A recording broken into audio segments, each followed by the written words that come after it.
काशी नाम के एक गांव में राजू नाम का एक आदमी होटल में काम किया करता था। वो हर प्रकार के व्यंजन अच्छे से बना लेता था। खास करके वो बिरयानी और बिरयानी के सारे प्रकार बहुत अच्छे से बनाता था। राजू के हाथों में जैसे जादू ही था। सभी लोगों को राजू के हाथ की बनाई बिरयानी बहुत पसंद थी। उस होटल का मालिक चंदन बहुत ही लालची और शातिर था। वो अपनी मीठी मीठी बातों से दूसरों को फंसाता और पैसे ऐंठता था। उसका होटल अब बहुत अच्छी तरह से चलने लगा था। इसकी वजह से चंदन राजू पर बहुत खुश था। ग्राहकों की ज्यादा बिरयानी की मांग देखकर चंदन राजू को ज्यादा बिरयानी बनवाने को बोलता और राजू से बहुत ज्यादा काम करवाता था। एक दिन राजू को बहुत तेज बुखार आया और उसके पास खुद का इलाज करने के लिए भी पैसे नहीं थे।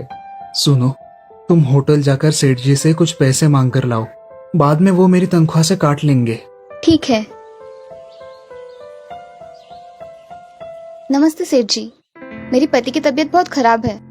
मुझे पैसों की जरूरत है। मुझे कुछ पैसे दे दीजिए, वो आने के बाद लौटा देंगे। भाभी जी, आपको तो पता ही है कि आजकल धंधा कैसे चल रहा है। फिर राजू जब तक काम पर नहीं आएगा तब तक तो मेरा नुकसान ही है ना। ठीक है, अब आप आ ही गई हो तो ये 100 रुपए लेकर किसी अच्छे अस्पताल में उसका इलाज करवाइए। जाइए। पत्नी वो 100 रुपए लेकर चली जाती है और सोनार के दुकान पर जाकर अपने जेवर बेच के अपने पति का अच्छे से इलाज करवाती है। जब राजू ठीक हो जाता है तो वो अपनी पत्नी के जेवर ना देख के उसे प्रश्न करता है। पत्नी जो सब हुआ वो उसे बता देती है और रोने लगती है। उस दिन राजू होटल जाता है। आज से तुम्हारा यहाँ कोई काम नहीं है। मैं तुम्हारे भरोसे 15 दिन अपना होटल बंद नहीं रख सकता। मैंने तुम्हारे बदले में कोई और ले लिया है। अब मुझे तुम्हारी कोई जरूरत नहीं। राजू वहां से उदास मन से चला जाता है और घर में आकर मायूस होकर बैठता है। क्या हुआ आपको? आए हो तब से मायूस हो, कुछ बोलोगे? अरे जरा चुप भी रहो, जहाँ मेरी नौकरी चली गई है और तुम मायूस होने की बात कर रही हो। क्या आपको उन सेठ जी ने निकाल दिया? आप इतनी मेहनत करते थे, उसके बावजूद उन्होंने निकाल दिया? हाँ, अब मेरे पास तो पैसे भी नहीं है, क्या करूँ?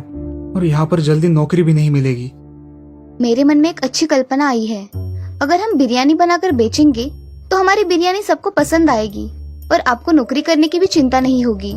वैसे भी आपके हाथों का स्वाद तो लोगों को पता ही है।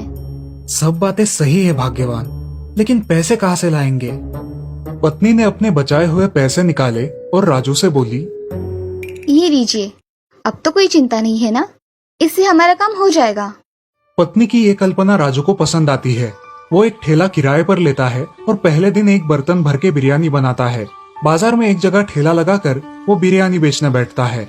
उसके बिरयानी की सुगंध इतनी अच्छी आती है कि सब लोग उसकी बिरयानी खरीदने के लिए दौड़ पड़ते हैं। उसकी पूरी बिरयानी जल्द ही खत्म हो जाती है और राजू घर खुशी खुशी लौट जाता है।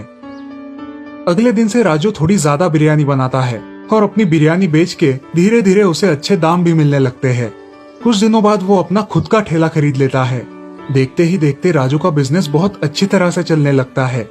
ये बात चंदन को जब पता चलती है तब चंदन उसके ठेले पर आता है। अरे राजू, कैसे हो? मैं सोच रहा हूँ कि तुम्हें अपने होटल में फिर से नौकरी पर रख लूं। क्या विचार है तुम्हारा? धन्यवाद सेठ जी, लेकिन मुझे अब आपके यहाँ काम नहीं करना। मेरा ये छोटा सा ठेला ही मेरे लिए अच्छा है, कम से कम इज्जत तो मिलती है। चंदन को जो समझना था वो समझ गया और वहां से चला गया। जब राजू उसके होटल में काम किया करता था तब उसका होटल बहुत अच्छे से चलता था, लेकिन अब राजू ना होने के कारण उसका होटल पहले जैसे नहीं चल रहा था। अपनी लालच की वजह से उसका बहुत नुकसान हुआ था। इस तरफ अब राजू एक बड़े होटल का मालिक बन गया था। अब उसके पास सब कुछ था और वो गरीब लोगों की मदद भी करने लगा था। राजू अपने गांव में बिरयानी वाला राजू इस नाम से बहुत प्रसिद्ध हो गया। तो दोस्तों, इस कहानी से हमें ये सीख मिलती है कि हमें खुद के स्वार्थ के लिए दूसरों का शोषण नहीं करना चाहिए।